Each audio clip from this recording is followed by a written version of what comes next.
స్వాతంత్ర్య దినోత్సవాన్ని పురస్కరించుకుని తులసి కార్పొరేట్ కార్యాలయంలో స్వాతంత్ర్య దినోత్సవ వేడుకలు ఘనంగా జరిగాయి. ఈ కార్యక్రమానికి ముఖ్య అతిథిగా ప్రముఖ పారిశ్రామికవేత్త తులసి యోగి చంద్ర హాజరై జాతీయ పతాక ఆవిష్కరణ గావించారు.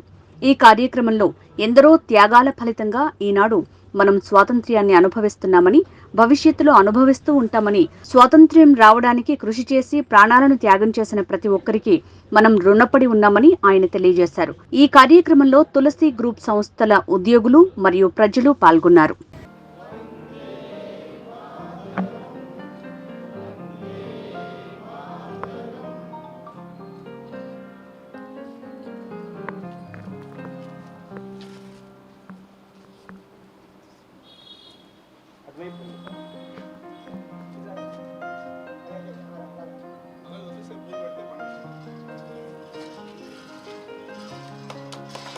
भारत माता के, भारत माता के, बोलो भारत माता के, भारत माता के, भारत माता के।